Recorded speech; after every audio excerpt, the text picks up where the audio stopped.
Dans cette vidéo, nous verrons les éléments clés qui entrent dans la définition d'un business, que vous soyez en ligne ou hors ligne. Découvrons ensemble le schéma de base d'une activité. Alors, premièrement, il y a vous et votre équipe, vous qui souhaitez lancer votre activité. De l'autre côté, il y a votre cible. Ici, nous ne parlons pas encore de clients, mais nous parlons de cible parce que les clients, définitivement, c'est lorsqu'ils sont déjà passés à l'action, lorsqu'ils ont fait ce que vous attendez de une fois, deux fois ou peut-être plus. Donc, il y a vous et il y a votre cible.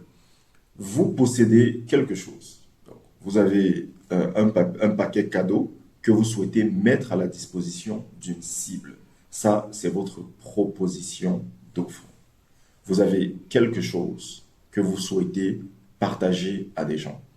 Imaginez un instant que vous soyez en train de vendre votre téléphone. Au moment où vous avez votre téléphone, vous êtes seul avec votre téléphone à l'intérieur de votre maison ou à l'intérieur de votre entreprise. Personne n'est au courant de ce que vous possédez un téléphone.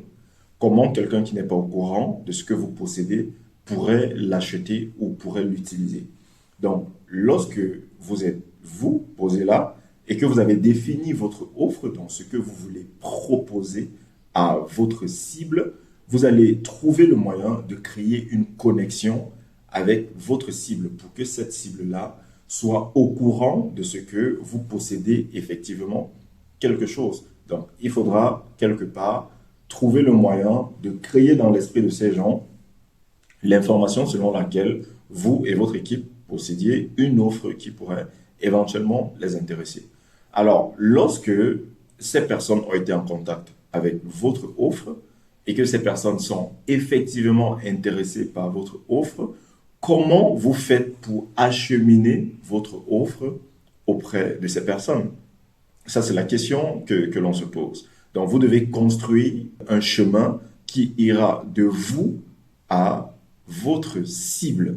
C'est un réseau de distribution ou un canal de distribution que vous mettez en place pour acheminer votre offre auprès de votre cible. Une fois que votre offre a été acheminée auprès de votre cible, de la même façon, votre cible devrait avoir un moyen de se connecter à vous en retour. Pourquoi? Pour vous faire parvenir la valeur d'échange de votre offre. Voilà de manière basique le schéma d'une activité. Il y a vous, votre équipe et votre offre, ce que vous souhaitez proposer à votre cible. De l'autre côté, il y a une cible identifiée, des personnes que vous visez avec votre offre. Vous devez premièrement créer une connexion entre vous et votre cible pour qu'elle soit au courant de ce que vous possédez quelque chose. Après l'avoir fait, vous devez créer une autre connexion, un autre tunnel par lequel votre offre peut être acheminée à votre cible.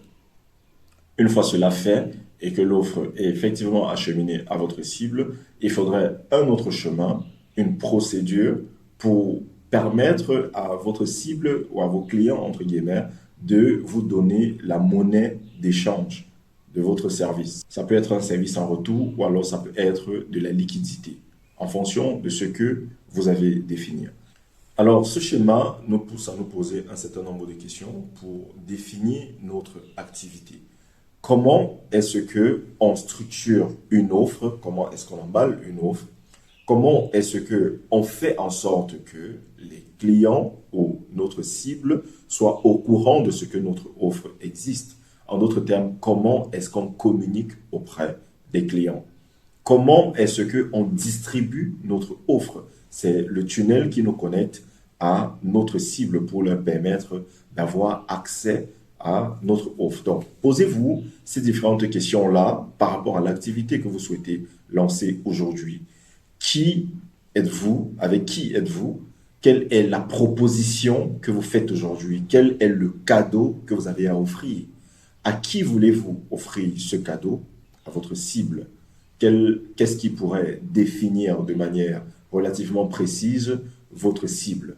Une fois que cela est effectué, comment est-ce que vous faites pour informer votre cible de ce que votre offre existe? Comment vous faites pour intéresser votre cible?